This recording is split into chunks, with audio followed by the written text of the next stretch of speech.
Hey, everybody. Welcome to week 120. And so as you guys are ramping on here, just a reminder, Q&A, questions, chat, harass us. You don't have to harass us. I'm just saying if you're going to, do it in the chat. Also, a little bit of trivia. And this is thematic, okay? So yesterday evening, after the thunderstorms went through uptown, Charlotte FC played Chelsea in a friendly, which is kind of cool. I mean, they're, one of the top EPL teams out there. Two questions. Hit us in the chat with this. Does anybody know, without Googling it, what the final score is? And even more importantly, and this is where the theme comes in today, does anybody know why this color selection was made as one of their kits? This particular color of green and black. Hit us in the chat if you know. And it has to do with the Queen City. And it happens to do with what we're talking about today. So here's the hint. Ben McDonald, the head of BGW Wealth, great guy, and also my cohort in the podcasting world of the Anything But Typical podcast. If you're not listening to that, please do. We've got another one dropping next week, but right now I think we've got Roddy Player on, don't we? Yep, that's the last one Roddy Player. Yeah, Queen City Appliances, and they came through for me in the supply chain mess when my microwave blew up. Didn't blow up, but it just quit after 17 years.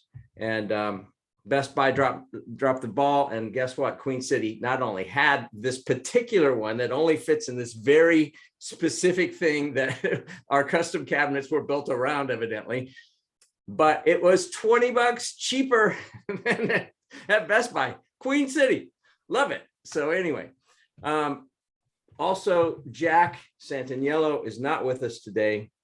He is out doing something really fun. And I'll show you a picture. I just want to know who picked the color of the Jeep. So he's with his family and he's doing the pink Jeep tours out west somewhere. And it looks like a lot of fun, but I just want to know, I have a feeling his wife won on the selection of which Jeep tour having lived there, you don't have many options. It's called the Pink Jeep Tour for a reason. And it's is it? Yeah, so he did not have a whole lot of options out there. He got what he got. Well, it's a good marketing thing. I mean, it kind of sticks out. And they could have called it the Pepto-Bismol Tour and, gotten some co-branding. Yeah, and get some naming rights out of it. Yeah, I mean, what were they thinking? Oh, well. So before we turn it over to Ben, also, we do have some polls. And I'll launch some of those, but Adam is with us. Adam, you got any thoughts on what's going on in the world, whether it be supply chain, inflation, recession, taxes? Because guess what? September 15 and October 15, which are the next two deadlines, are coming. Any thoughts that you want to talk about, Adam? Yeah, a couple things thematically that have come up, which will then be kind of a segue into Ben. First, on the topic of inflation, we've hit it over and over again. I'm just, it's a reminder because I got to say it out loud like 20 times myself to, let it all sink in. I'm raising interest rates to encourage Gary to stop buying more stuff because he's going to hold on to his money. But I need some free money from the government. So that the supply chain has a chance to catch up, so the prices fall back down. So I reduce demand, but I do that in such a way that our consumer-driven society, which is driven by Gary buying stuff, doesn't stall out. That sort of feels, again, that feels like I'm not a pilot, but that feels like very much one of those sort of, I'm going to induce a stall, but then like not crash type deals that's going on right now. So, it's just a reminder of that, but how that relates to tax rates, you know, in particular is, you know, the jump there, what, you know, it looks like, courtesy of Senator Joe Manchin, you know, any movement at all on anything related to taxes, out of this particular Congress and administration. I mean, I feel like it's absolutely dead through November now at this point. Like if there was, you know, if there was any question, I mean, so I feel like we got what we got, you know, definitely through 2022. And I mean, I can say that with 100% certainty. And I can say we probably got what we got through 2023 with like 90% certainty, just based on the track record of how long it takes to actually pass something. And then once you do pass something related to tax rates, how often it becomes retroactive, which is basically we make it through April of next year, chance of it being retroactive or like almost uncertainly not going to be retroactive. So feel pretty good from that standpoint. I think the question that's come up within our client base pretty often has been like, look, my employees are feeling it, you know, at the gas. Yeah, you see the dog there in the background. Yay.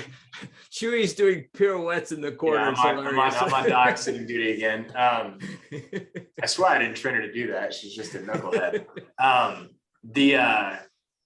You know, a lot of people have said, is there anything that I can do for my employees? You know, obviously, you know, the absolute black and white correct answer would be, you know, just give them more money through their paycheck, but that's got tax consequences associated with it.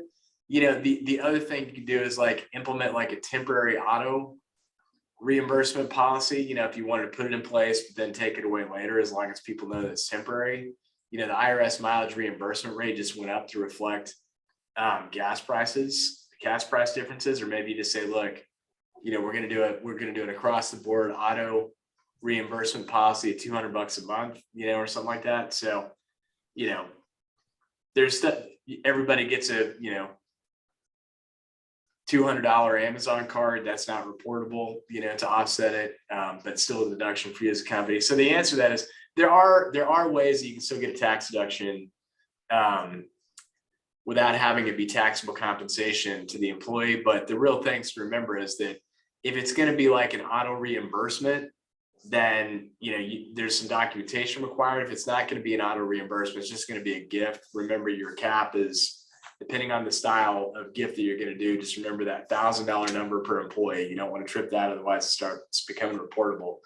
But related to the Ben, and you know why we brought him here in the first, we're always welcome to have Ben, but you know, just to, you know, for me personally, it's been a fabulous help to have Ben be a part of the team, because I found with a lot of our clients, you know, I was stuck giving financial advisory advice, and you know, frankly, you know, I unashamedly admit it. I should be better about this, but usually when people ask me the question, you know, what should I do with my money? My answer's been, market's been overvalued for 10 fucking years. Sorry, my language really let it go on that one. Sorry about that. Market's been overvalued for 10 years. Don't ask me, because I would have told you to get out 10 years ago. None of it makes any sense to me anymore. So I was not a good person to ask for advice.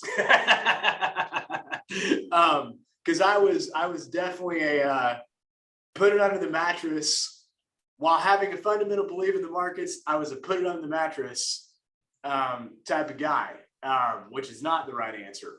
So all that being said, what I found personally interesting that I'm looking forward to hear Ben talk more about is that, you know, I, as a CEO, and then also as a guy that owns a CPA firm, I've been listening to economists, you know, for a long time, try to predict the future. And pre-COVID, pre-Trump Tax Cuts and Jobs Act, they were always saying recession 12 months away. Like, this is like first year of the Trump administration, recession 1 year away. It was pretty much a universal theme. And these were from people who usually had a track record of being right.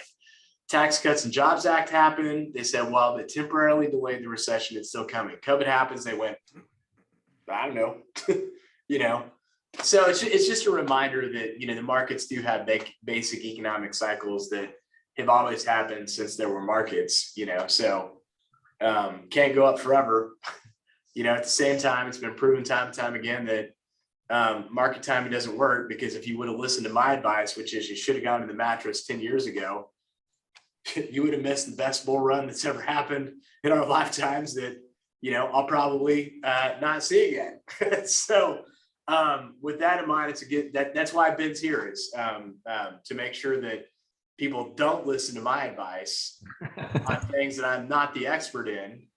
And I did caveat that always, by the way, and listen to Ben instead. So thank you for that. Yeah, for the All same right, so- reason that I Go ahead. shouldn't be giving any tax advice either, right? It's like, oh, go talk to Adam. Adam's going to know infinitely more about this than I will. That's right. That's why Adam's on here. That's why he started this firm. Oh, man. Hey, before we launch into Ben, letting him do his thing, tee up your questions, by the way, and I'll give you some thought starters here. So here's what Ben has been hearing. A lot of us have been hearing this, but especially some of these are very geared towards Ben. One, are we going to have a recession? Ooh, guess why we've been doing the last 5? We don't know, but it sure feels crazy out there. All right, so that's one question. What should we be doing with everything going on? That's why we're doing this. I don't know. We don't know either, but it does help to talk about it. 3, Ben question, should we be going to cash? 4, Ben question, how can we take advantage of this turmoil, especially in the markets? And the final one, what's going to happen with the housing market? We need the great Karnak and his infinite wisdom and sealed envelope. Who knows? There's speculation out there, but we'll talk about that too. And for those who did not answer, hit us up at the end on the chat. Does anybody know why this color of green was selected to be Charlotte FC's? It has to do with the theme of today. All right, so I'm going to go ahead and launch the polls first. I think it'll be just really interesting to see what happens. So the first question is, well, let's see I've got 3 questions here. Is your industry recession proof? Yes, no, or I sure hope so. Please answer. Hopefully this is enabled too. I don't know why the chat was disabled, but it was. 2, where do you primarily get your news and information? This is kind of fun. Mainstream media, including social channels, liberal media, including social channels, conservative media, including social channels. I don't follow the media. I have other sources. And the final question is, where do you primarily It's the same one. Oh, what happened? You really liked that question, Gary. I really like that question. Oh, I know what happened. It didn't take it when I was putting it in there first. So I guess we just have 2 questions. Just ignore the third one. There's a Gary Senior moment, evidently. Okay. Ooh, keep going.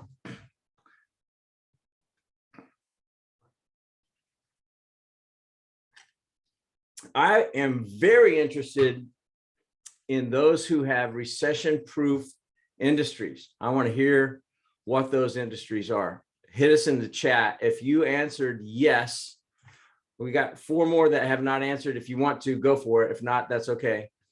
But I am very interested in, and you can remain anonymous. That's okay.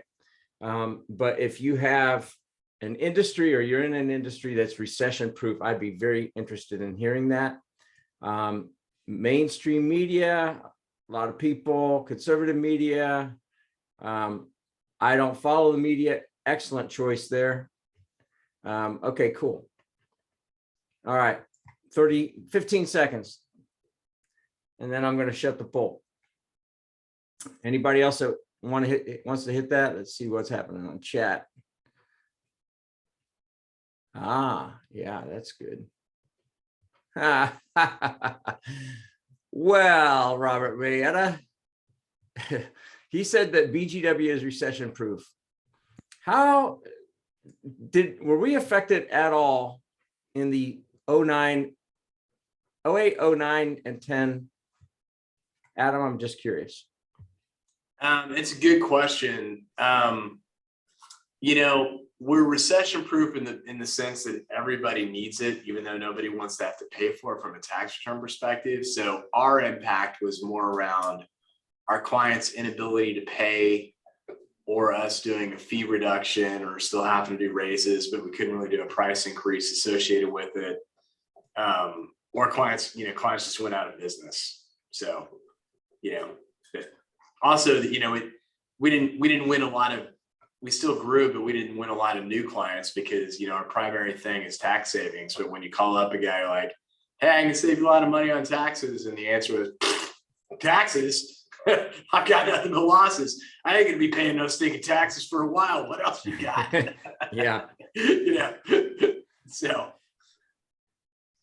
All right, this is really interesting. I'm going to share the results with everybody.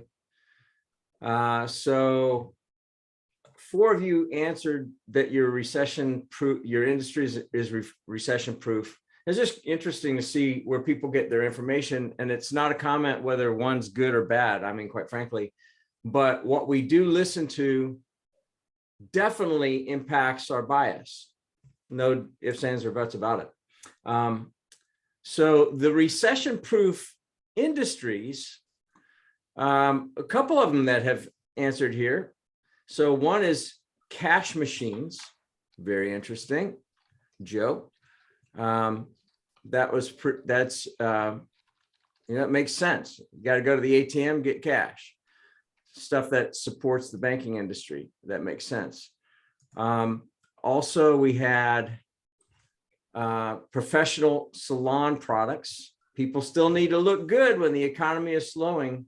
Business may be slow a little bit, but it does continue. That's great. Yeah, people's hair keeps growing. Unless you're mine, then I just sheared upstairs. But so that's good to know. I think it's interesting because pay attention to those from an investment standpoint. Again, I'm not giving you investment advice. I did have my licenses at one point, and I was happy when they went away after the last recession. I still have PTSD from it. That's why Ben is running that division, and he's doing a much better job than I would have. And then the final note here is from Robert Mayetta: with the yield curve inverted and short rates continuing to go up, at what point does this point to a bottom equity market? Excellent question. Okay, so you want to start with that one, Ben? Well, let's start with some of the earlier ones, because that's almost like the next layer after the recession question, right? It gets into specifics. It's first of, hey, are we seeing it? If so, how do we handle it? And then how long is it going to be, basically? If that makes sense. Yeah, that makes sense. Also, one final thing, and then you can have the reins in the chat that is now enabled. Thank you very much, Joe. Joe, you point out a really good point, and that is, if anybody has not listened to the Anything But Typical podcast, and it's not just a shameless plug for us, we don't monetize it or anything like that, but it's filled with really cool stories. But Roddy Player, which is the current episode, we launch a new one every 2 weeks. This podcast, they just celebrated 70 years in business, which is really cool. 70 years. And Roddy talks specifically in that podcast about what they did during the last recession. They lost 70% of their business within 1 year.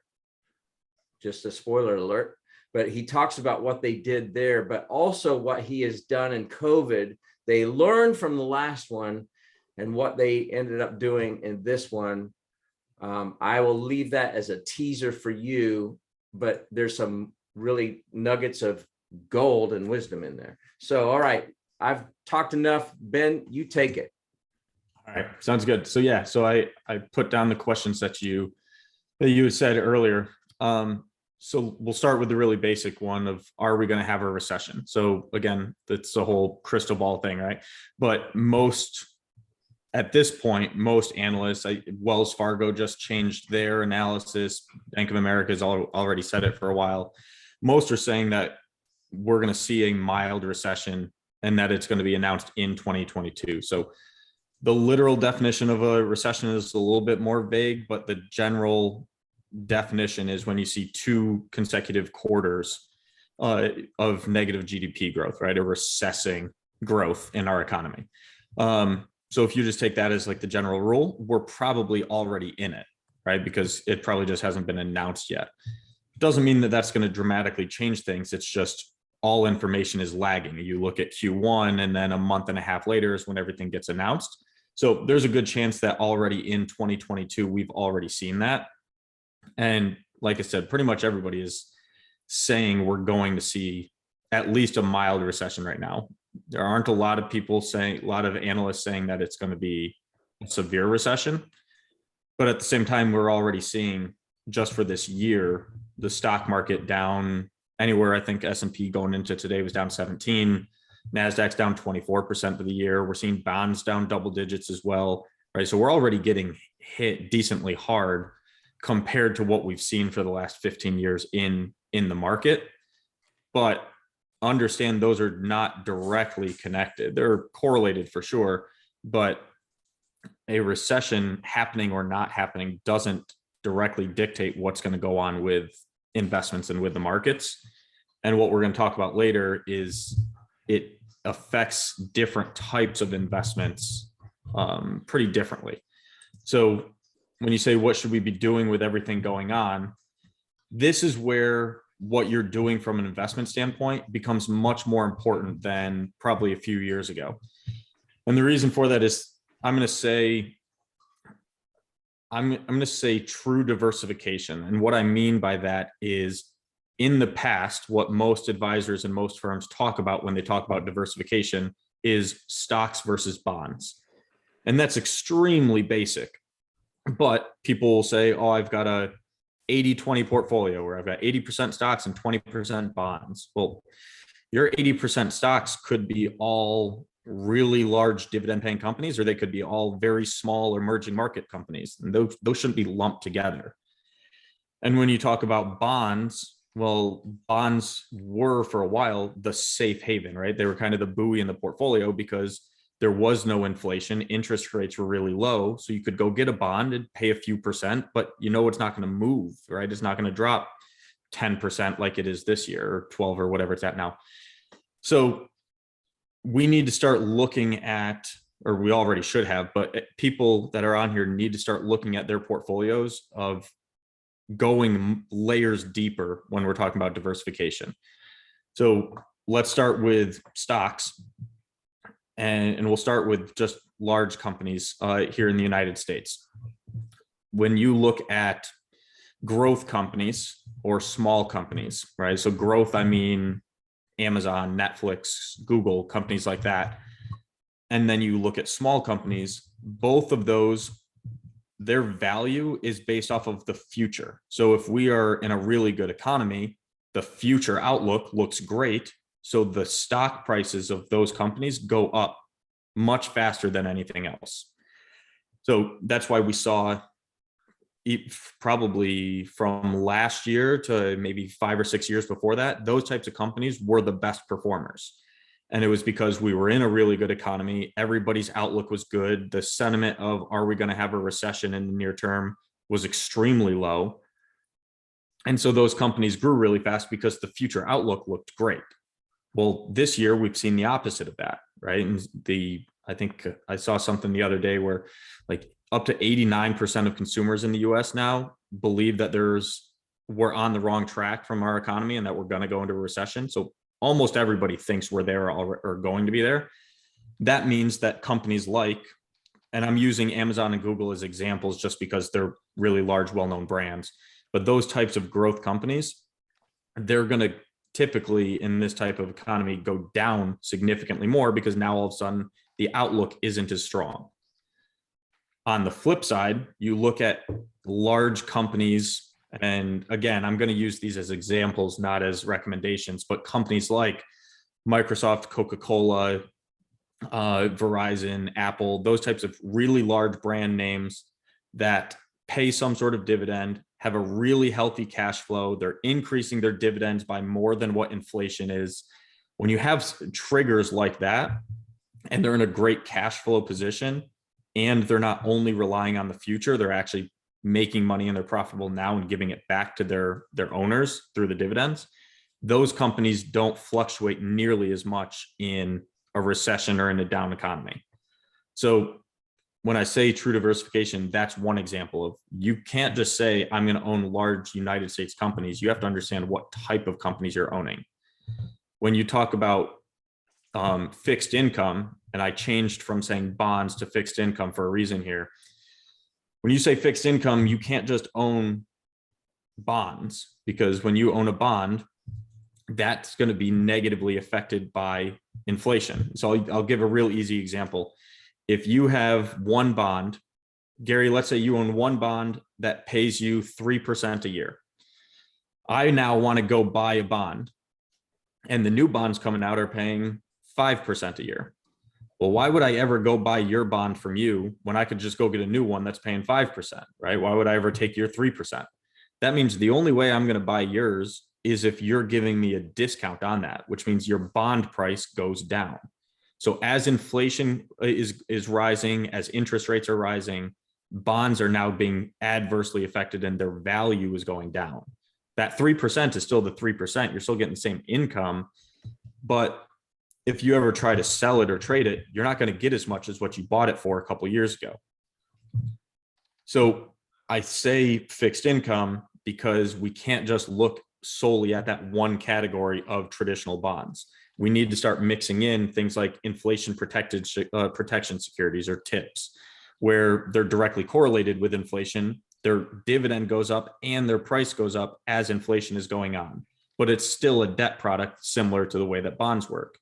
We need to start looking at, do commodities make sense? And if so, what types of commodities? Do we want to go after agriculture, precious metals, or things like that? Because those in general tend to go up as we see rising inflation also. So we need multiple layers, and we need more sophisticated portfolios than what we did a few years ago. Because a few years ago, we could just buy some large companies that we knew their names, and we could buy some bonds and you'd be pretty set, right? Because there wasn't the volatility and all of these different factors moving on. So I just talked for a while, so I'm going to pause for a second.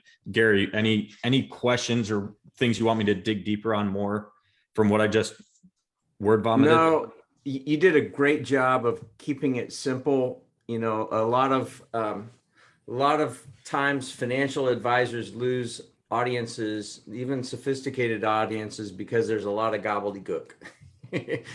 You know, like financial gobbledygook that just, but you did a good job in that. I think it's interesting.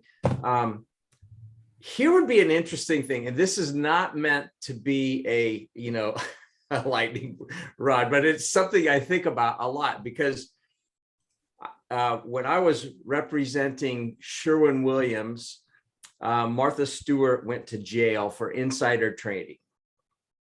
She got her hand slapped, insider trading. And when I was at the banks, it was like very serious, you know, like any conversations that we had in management or whatever. I mean, they were going to come after you if you made trades or did anything based on insider information. And yet what's interesting, and I've got a pledge brother that is a senator, a US senator. And I'm like, how do these guys get by with having insider trading knowledge? And a lot of them make a lot of money in the stock market because they know ahead of votes, and it goes on both sides of the aisle. Yeah, it was insanely prevalent in 2020 when you see the trades that happened a couple months pre-COVID, because it was happening internationally and there was more information out there than what the public knew. Yes. And that just seems wrong. But, you know, when you've got people that can vote in their own pay raises and they can vote their they can stay in perpetuity. There's no term limits. It's actually terrifying. But wouldn't it be interesting if you had a fund that followed senators and how they're trading? I mean, there's maybe some there out there. is. Yep. Yeah. So there's a quarterly report.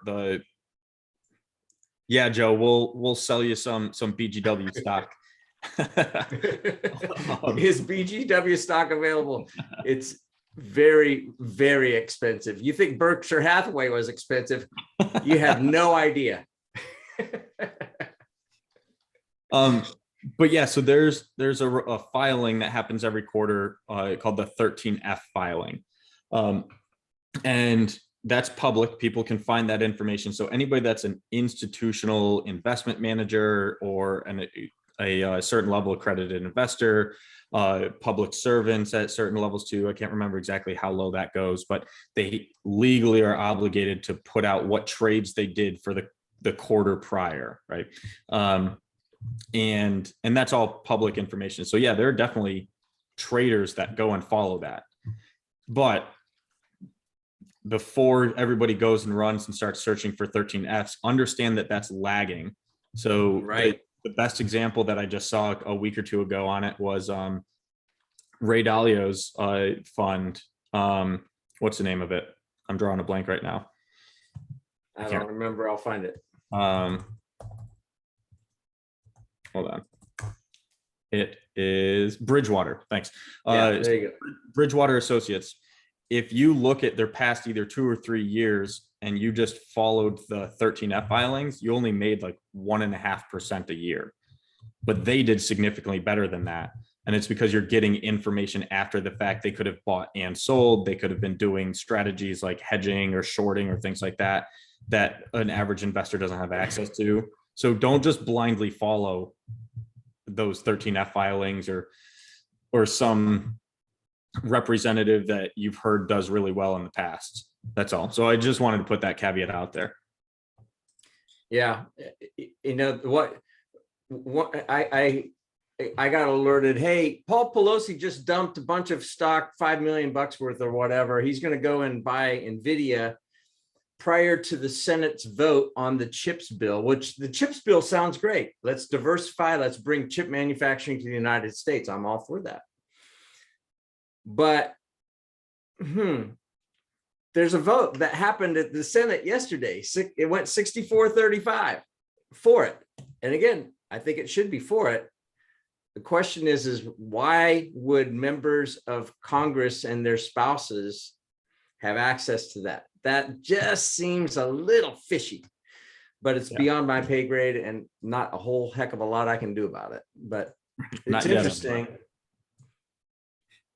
I did send a note to Ben. Hey, should we do anything on NVIDIA?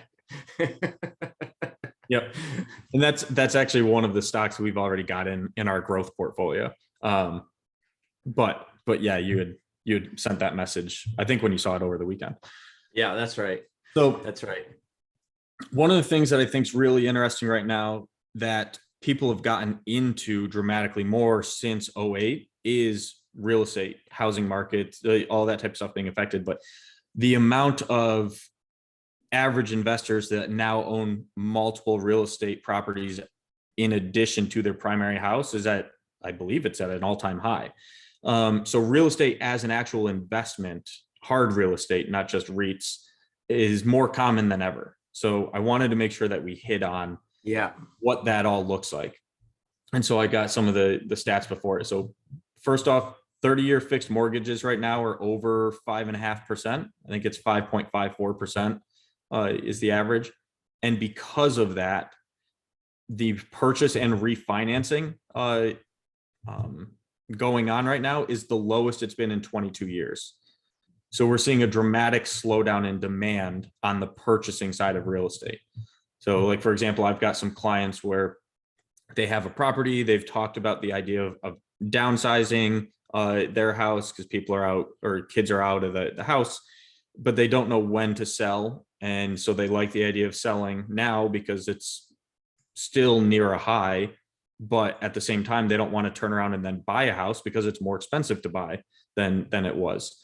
So we've even got some people that are selling and going into some sort of renting situation, like condos or apartments or things like that, until it goes down. So it's a really strange environment that we're seeing of the prices are still high, but the demand is really low. And typically when we see that, you're going to see the lag of prices start to go down to match the demand, right? So that's one indicator that we're watching right now. The second is purchasing power. So a household that has a $75,000 household, which I think is just above median in the United States, they can only afford 23% of the houses that are currently on the market.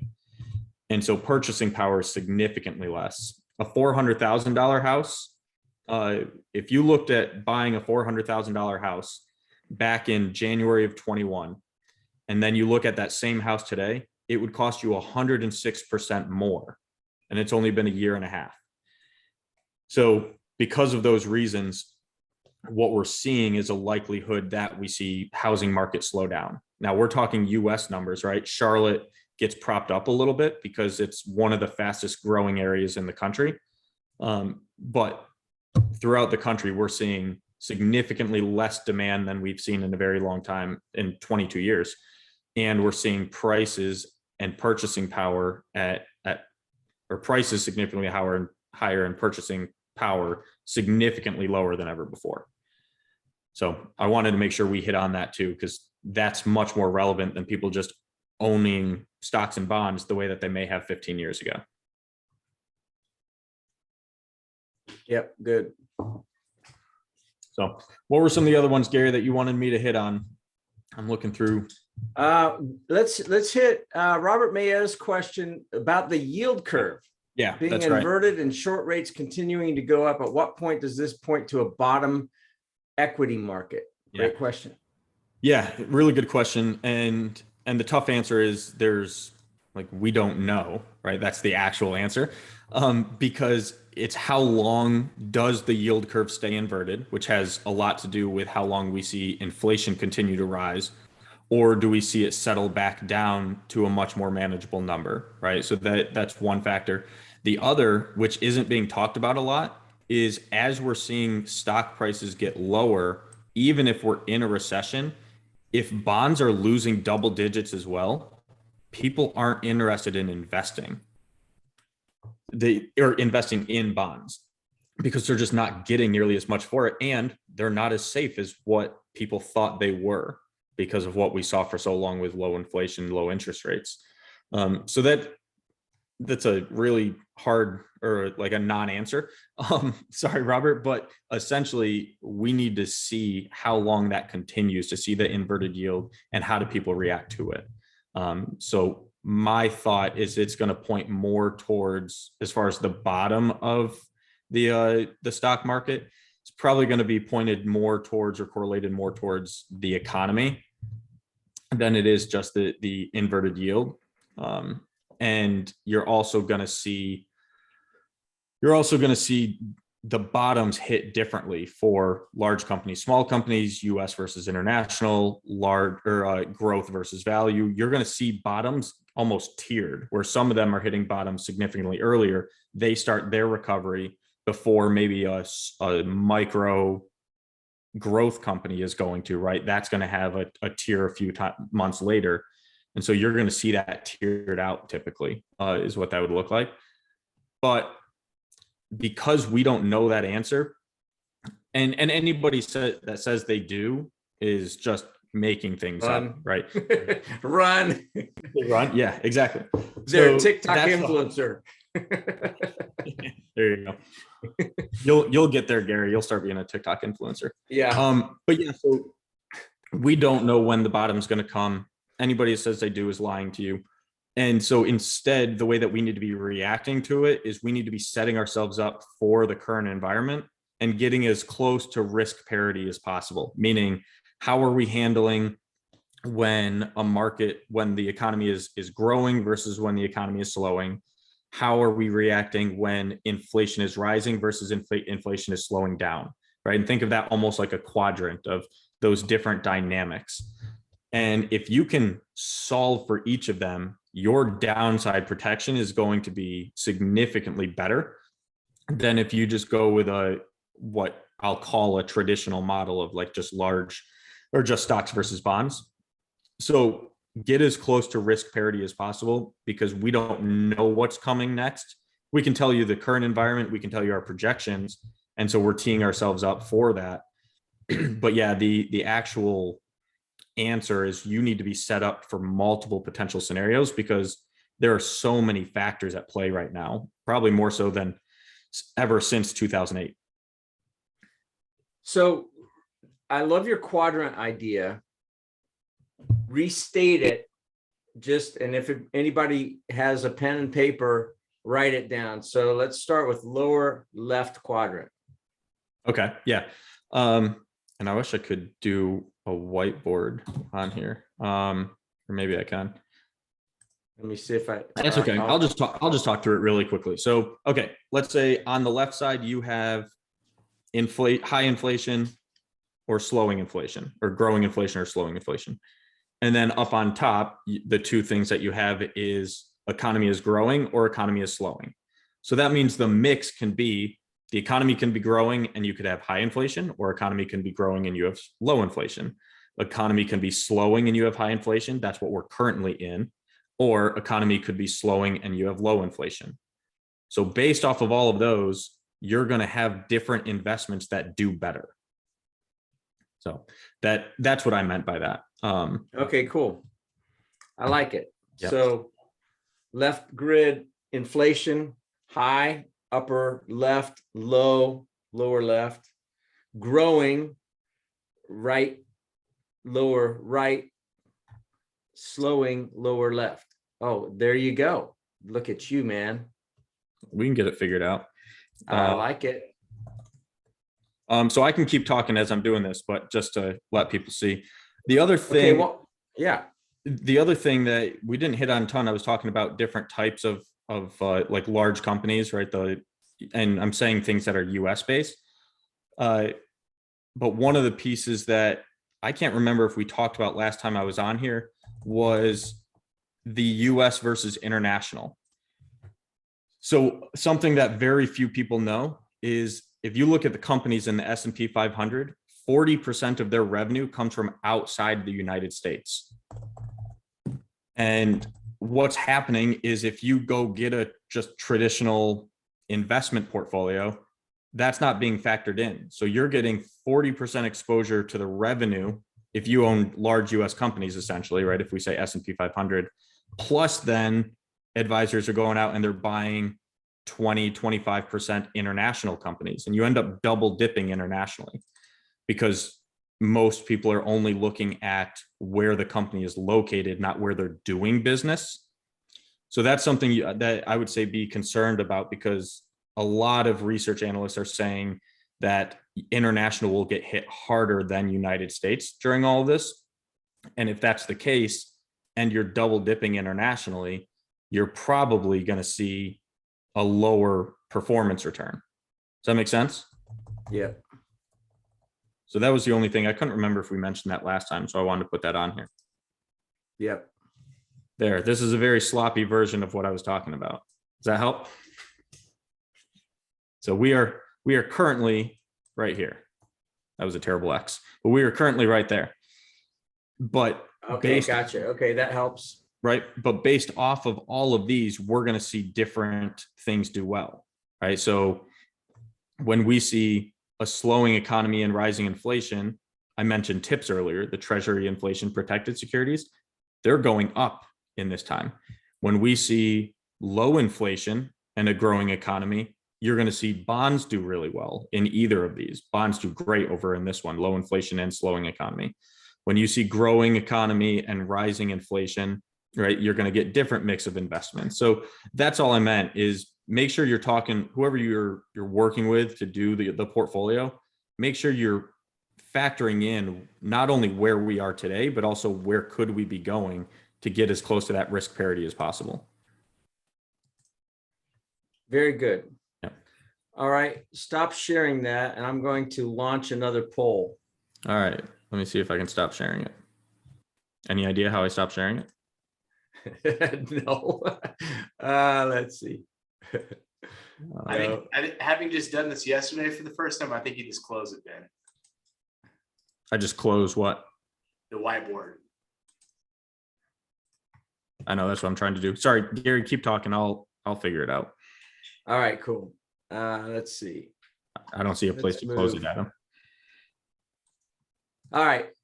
I'm going to launch this poll over this.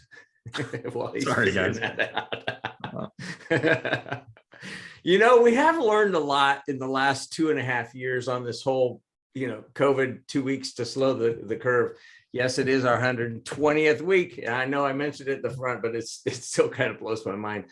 But we're still learning, that's a good thing. So I'm going to launch this poll. This is kind of fun. Go. What's the significance? Nobody answered, so I'm going to ask you. I'm going to give you some answers. What's the significance of this Charlotte Football Club color scheme? It's Tepper's owner, his wife's favorite color. It's the team's favorite ice cream, which is mint chocolate chip, or it's a tip of the hat to Charlotte's roots in the gold rush. You guys are smarter than the average bear. It's because you've been listening to these webinars, I think. All right. Yes. Y'all got it. It is a tip of the hat to the gold rush. Did you know on Mint Street, right across the street from a company that I used to run, now it's that building, it's now Boone Oakley at 1415 South Mint, but right across the street, it was a little service station or whatever. I don't remember what's there, but there's kind of a Quonset hut on that same side of the street. Behind it is the entrance to one of the main shafts of the mine. Interesting. And they have a bunch of cars like going like down into the shaft. I don't know. I would love to go down there. I'd love to see what that's all about. But I just think that's interesting. And the other thing that I heard off of a Segway tour a couple of years ago in Uptown on my birthday, which was a ton of fun, was that there are a lot of South Africans, or there are a couple big South African mining companies that are pouring gobs of money right across the state line into South Carolina in gold mining. That's what I've heard. So I heard it from the Segway guy. It was actually pretty interesting on the history of Charlotte. So anyway, you guys are smarter than the average bears. That's good. Any other questions that you might have for Ben or for Adam? We'll save the legal questions for when Jack returns from the Pepto-Bismol Jeep tour. Yeah, I will. I mean, maybe, so one of the things that I also, when I was playing a financial advisor on TV, for our clients before you came on board, Ben, I mean, and I still get asked the question today when it comes to, contributing to a retirement plan. I mean, here's the way, again, this is my wonky how to answer the question about, supercharging a retirement plan. So this is your opportunity to also correct me. If I'm a business owner fully charging my retirement plan, there's well, should I do it because it's prudent and it's a good savings account? The answer to that is, yeah, if you weren't going to save your money anyway, you absolutely should. On the other hand, you're a business owner and right now you've got a historically low tax rate. If you're the right type of business, you're paying 80 cents on the dollar. So you're basically saving money at a 29% rate to then potentially pull it out at a higher tax rate, all the while going into a potentially downturn market, blah, blah, blah. If you have to pull it out at a higher tax rate, the market's going to have to outperform what it's historically performed, blah, blah, blah, blah, blah, blah, blah. And then I, lose people probably right at that point. My point in saying all that is that I had someone ask me the question once where I was like, yeah, you're probably right. and it was a guy that was about my age. It's like, yeah, at the end of the day though, does any of that matter? Because I'm not going to pull it out for 20 years anyway. So if you could talk a little bit about, more about like, how much does your age weigh into how much administrations come and go, recessions come and go. If you kind of weigh into, your age and not to get really precise, but kind of, maybe 5 to 10 year increments from like 70 to 35, what, kind of, kind of share your opinion on like, this matters or it doesn't freaking matter, at the end of the day. Cause Yep. So I'd say age is probably the largest factor in how you're saving, especially in the 401ks, right? So if you have a longer timeline, one of the things we're doing with every 401k that we're opening up with people now is we're making sure that it has a Roth option, because having a longer timeline, without spending too much time on this, a Roth IRA, Roth 401k, any of that, the growth grows tax-free as long as you leave it in till age 59 and a half or older. So if you're a 35-year-old and you're not touching this money for 25, 35 years, and you put $20,000 in and never contribute again, and that 20,000 goes up to, let's say, 100,000. Well, that $80,000 is all then tax-free, right? Versus a traditional IRA or traditional 401k, it's all tax deferred, right? And so with that, you're pushing off the taxes, and that's where you get into what Adam was just talking about of what happens if you end up taking it out at a higher tax bracket or higher tax rates, right? If tax rates are growing. But the other thing to factor in is what's your income going to be like as you're taking it out, right? So if you have no source of income by the time you start taking it out, then yeah, maybe all of the tax rates are higher, but yours may be relatively lower than what you're currently doing versus if you're working full time and you're at the highest tax bracket, for example. So timeline and age, I would say, has more to do with how you're investing it, meaning, are you putting it in the Roth 401k? Are you putting it in the traditional? If you're in that in-between phase where you're in a high income bracket, but you've got some time, are you bridging the gap and doing both? Are you saying like, okay, I'm going to do the Roth contributions in my 401k, and then I'm going to get the tax benefit from the profit sharing piece of the plan, right? Things like that. So essentially, the closer you are to retirement, the less it makes sense to do Roth, the more it makes sense to do traditional.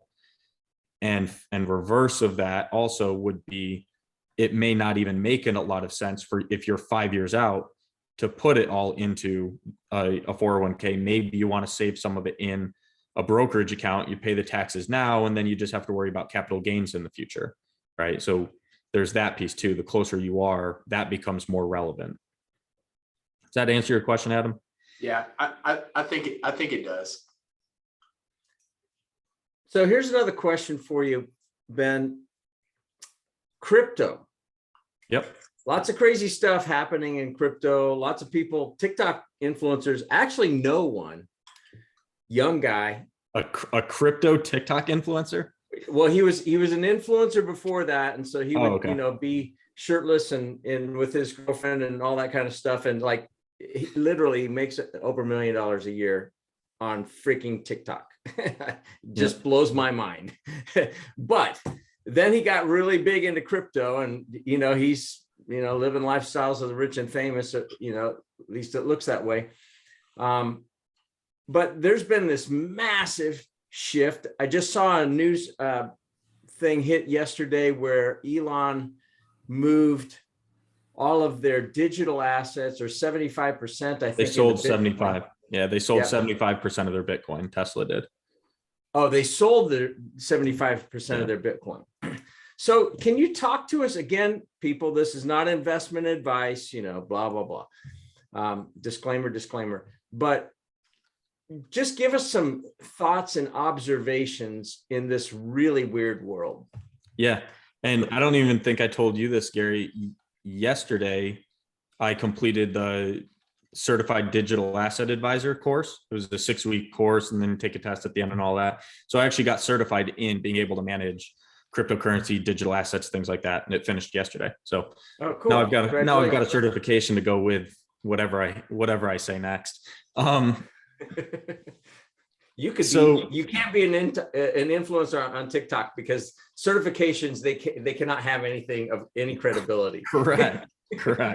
Yeah. And this is a much longer conversation because there's so many different levels of the cryptocurrency itself, right? You think Bitcoin, Ethereum, Litecoin, things like that, the blockchain technology behind it. And then we're seeing more of things like NFTs and DAOs and things like that. So there's so many layers to this that we could talk forever about it. Essentially, in theory, things like Bitcoin or Ethereum should do well, similar to commodities, as you see high inflation. The problem that we're running into right now and why you're seeing things like Bitcoin go down as the markets go down is because there's so much unknown about it and it's so new that it's just too high of a risk. And to be fair, the same thing happened with things like gold. When gold first got traded, it was extremely volatile, right? Because it was new to be trading. Nobody really understood the exact value of it.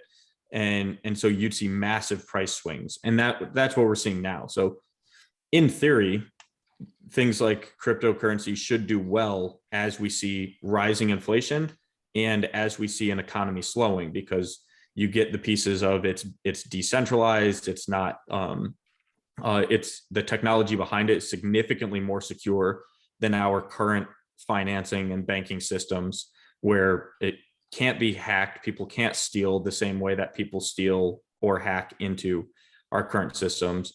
So because of all of those things, in theory, we should see it going up right now. We're seeing it going down because it's so unknown and it's so new that nobody understands the actual value of it.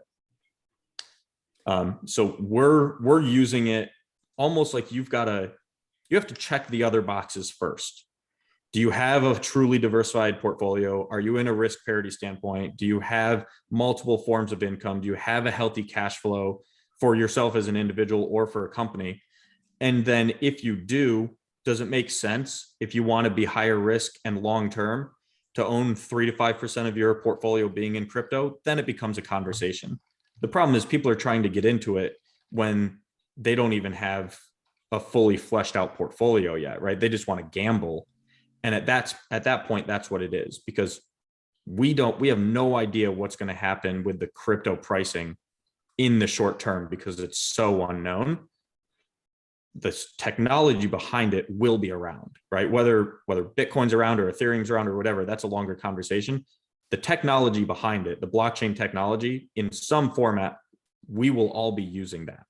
Like that's basically a given. The tech there is infinitely better than what we're currently using, but it's how do we end up using it and which ones end up winning? That's the bigger question. So I think it's more about, you may want to have a little bit of exposure to it because of that technology, but not before you're doing anything else. And if it's money that you're completely fine not touching for years.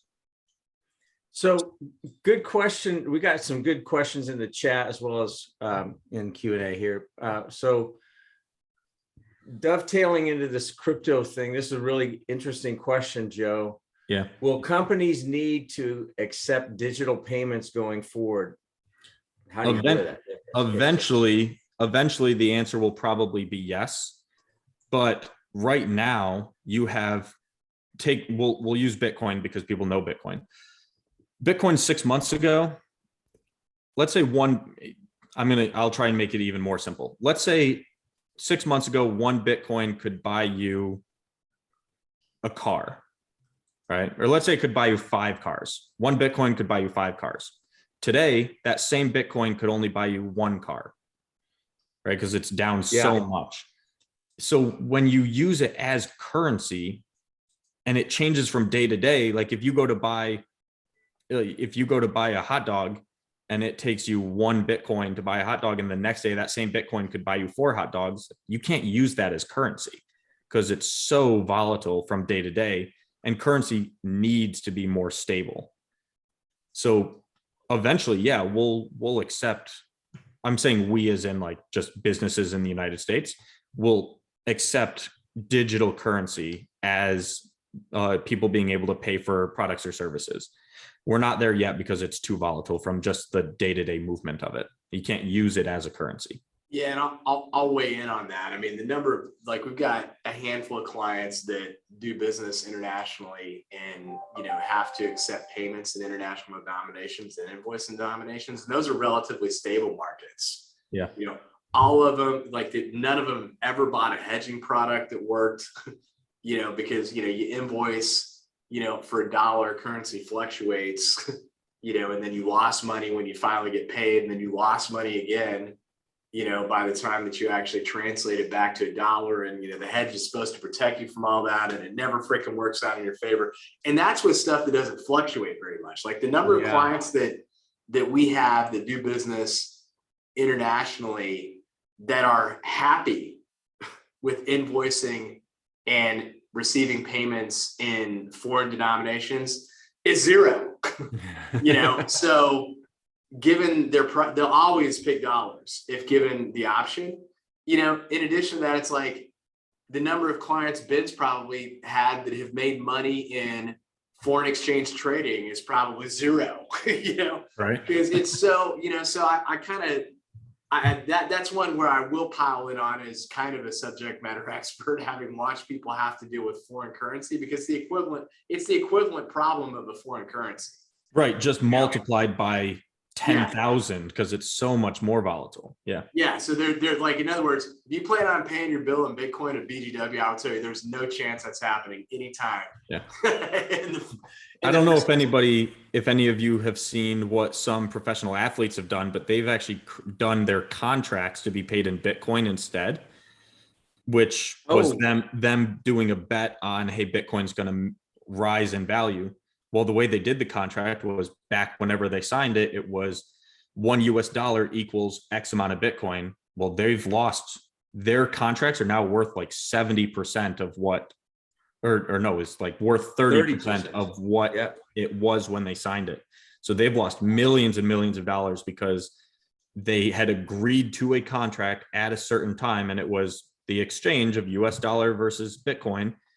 It just like US dollar versus yen, right? That exchange was whatever it was at the time. So they entered the contract, and it's way too risky for you as a business to do that right now.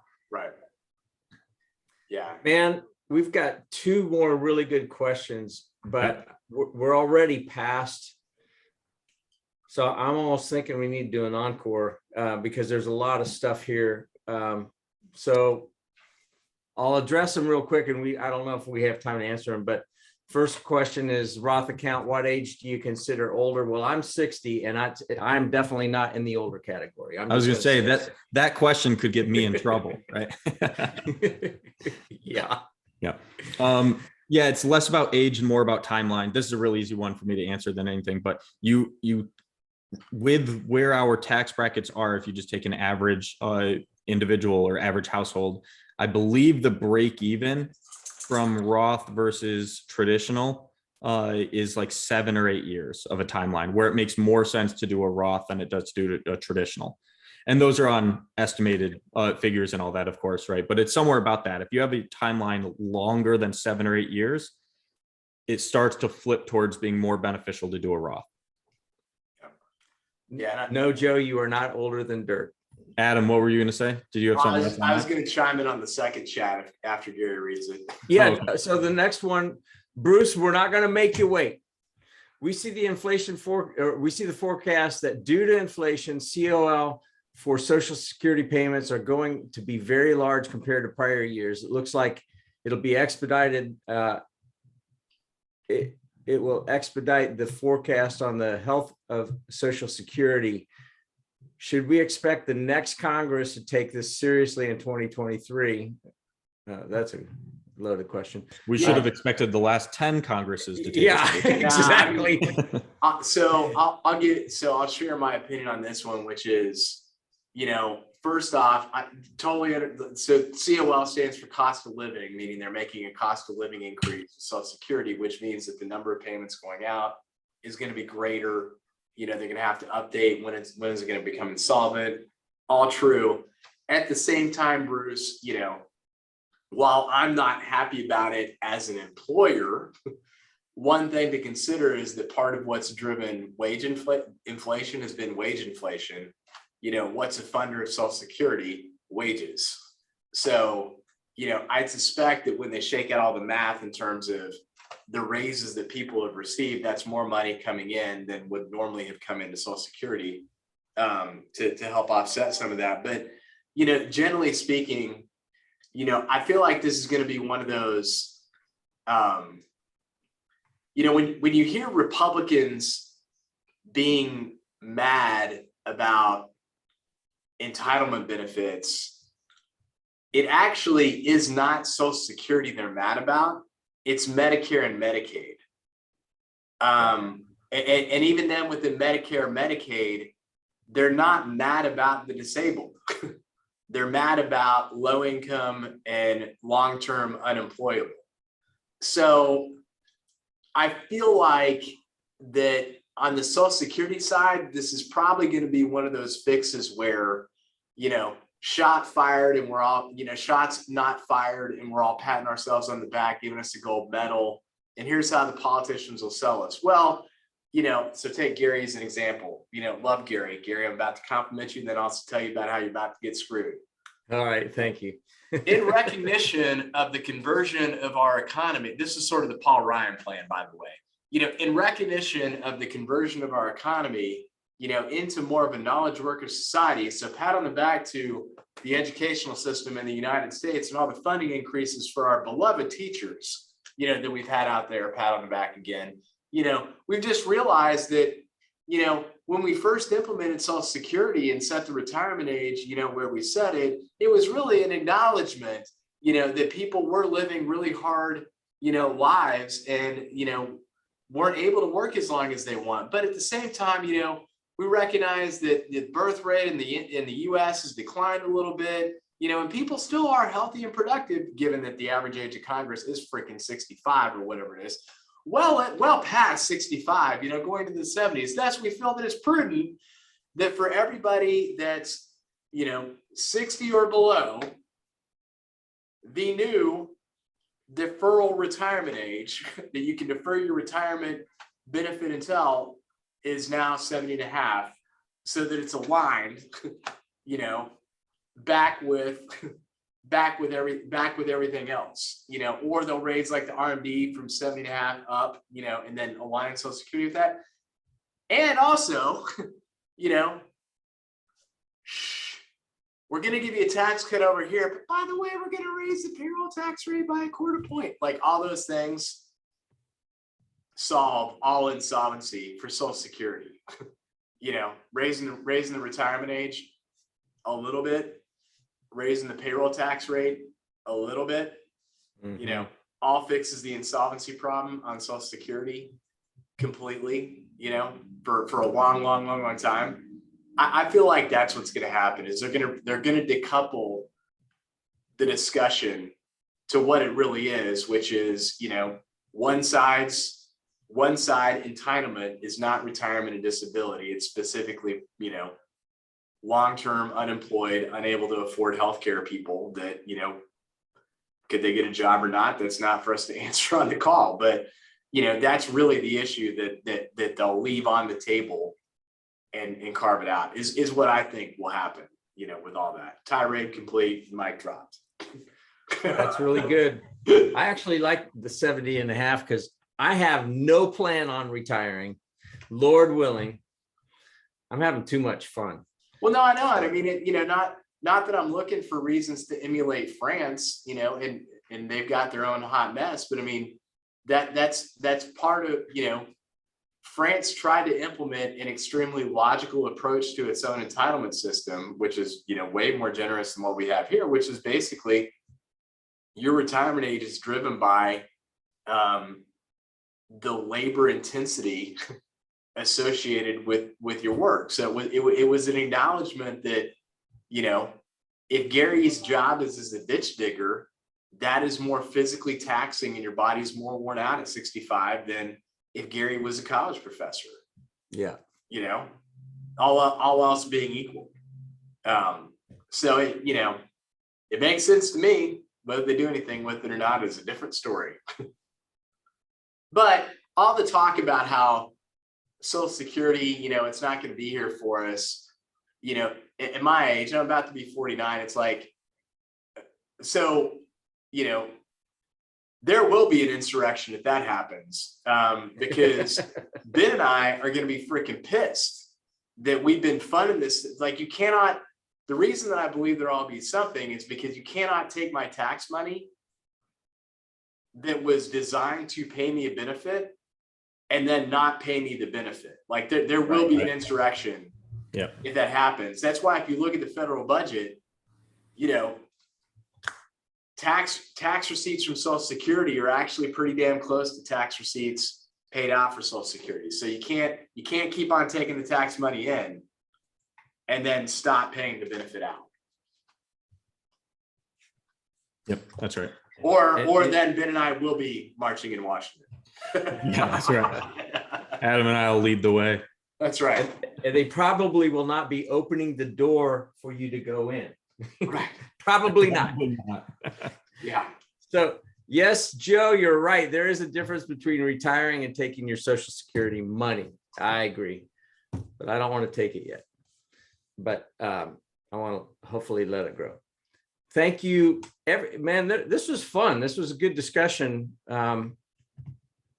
We'll probably have to do some sort of an extension of this. Just great questions. We're going to still be on this whole recession proofing theme next week. I just have a sneaking feeling that we're going to do that. So anyway, you guys be safe out there. I just saw that. Oh, you know, something we ought to talk about is commodities coming up. You know, JP Morgan has had their hands slapped on manipulating gold, which is interesting.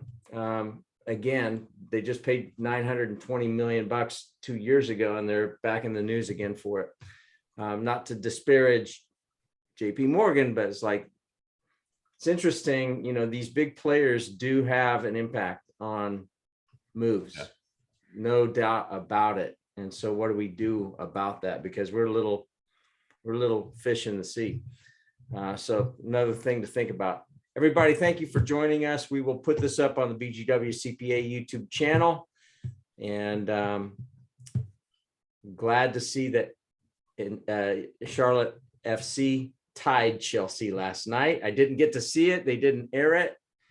At least I wasn't willing to pay ESPN Plus money for it, but I saw the highlights and we tied it at the end at 90th minute, which is pretty cool. Have a great weekend and the rest of the week, everybody. We'll have this thing up later on today. Thank you, Ben. Thank you, Adam. You guys have a good day. Thanks. You too. Bye. All right. Bye-bye.